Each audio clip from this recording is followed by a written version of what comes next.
Alright, altruism.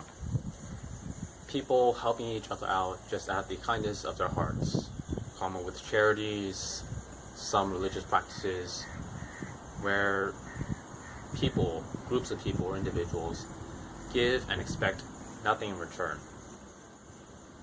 It's really nice to think about it. These acts of kindness, they get talked about with fondness because they're a feel-good story. They're a feel-good story because they are the exception, not the norm.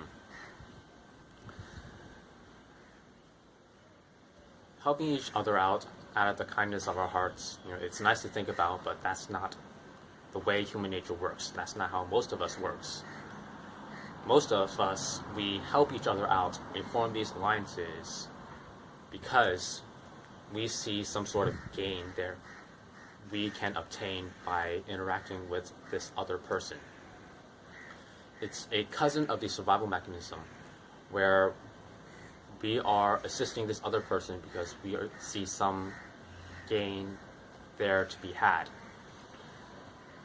And that other person, they are helping you because they see some benefit in having this relationship with you. Of course, on the flip side of the coin, on the other side, this feeling is mutual. Most of us, we do things for other people because we see some sort of gain to be had by helping this other person. Say, for example, who can you help? You help you help a friend in their job search. You help them because they're your friend, yes. Oftentimes, you're trying to build that relationship, so maybe sometime in the future, if you need your friend's help, you can go ahead and ask them for their help later on. You've built up some, let's call it equity.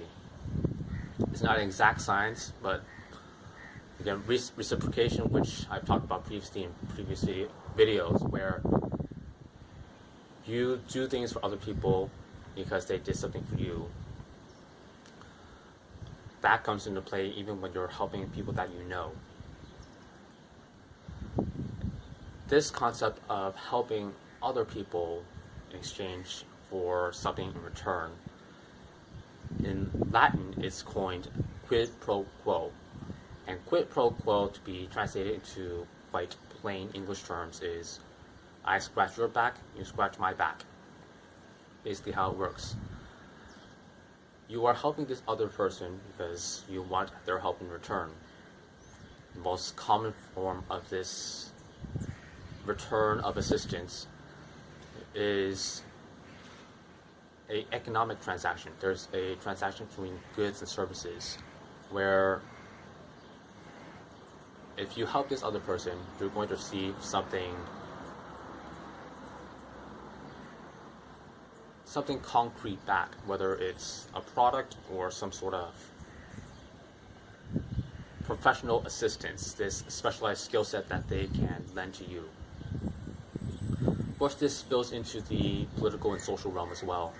Sometimes we want to help people because the other person, they know some person, for example, they know some person that we want to know, perhaps some sort of business contact or social contact, where if we knew this third party, it would open doors. And by helping this other party, we would gain access to this third party that will broaden our opportunities. That is yet another reason why people want to help each other out. Of course, this me versus you, this is not a confrontation. It's a trade, again, between goods, services, connections, other things as well, but these three things, goods, services, and connections, they are the most common types. Basically, this interaction, this quid pro quo, it's sort of like an unwritten contract where two parties normally, they have an agreement of what they're going to bring to the table, how much each side is going to contribute.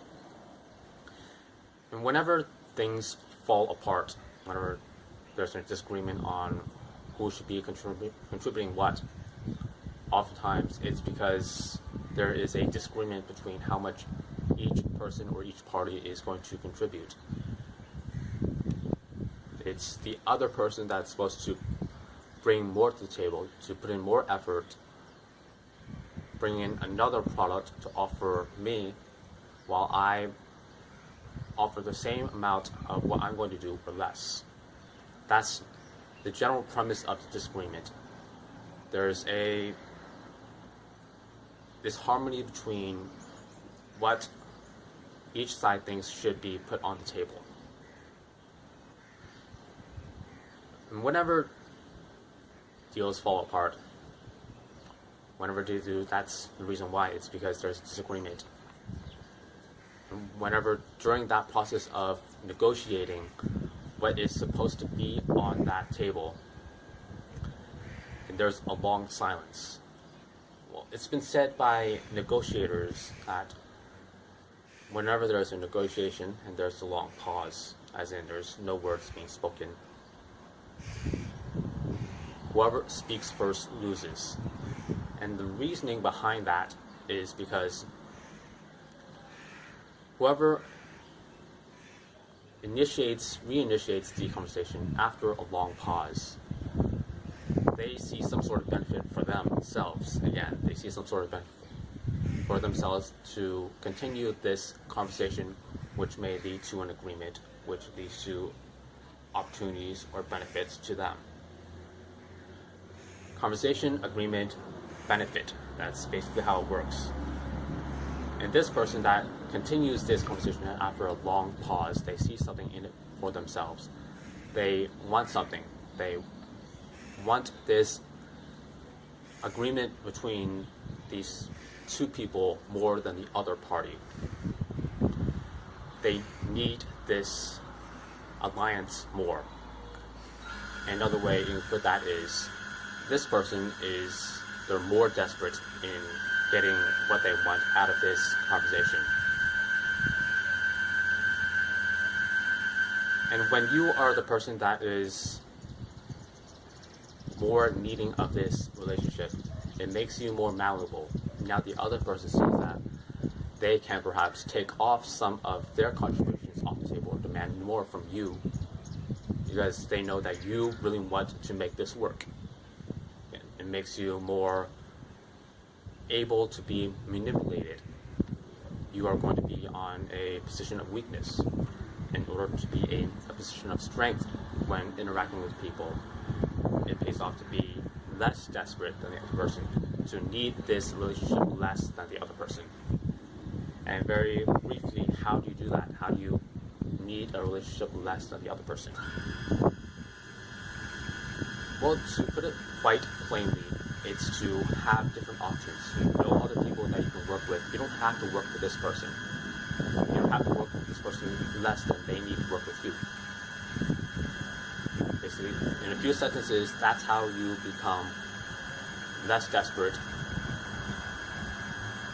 And in turn, it puts you in a position of strength to get what you want, to open up your horizons.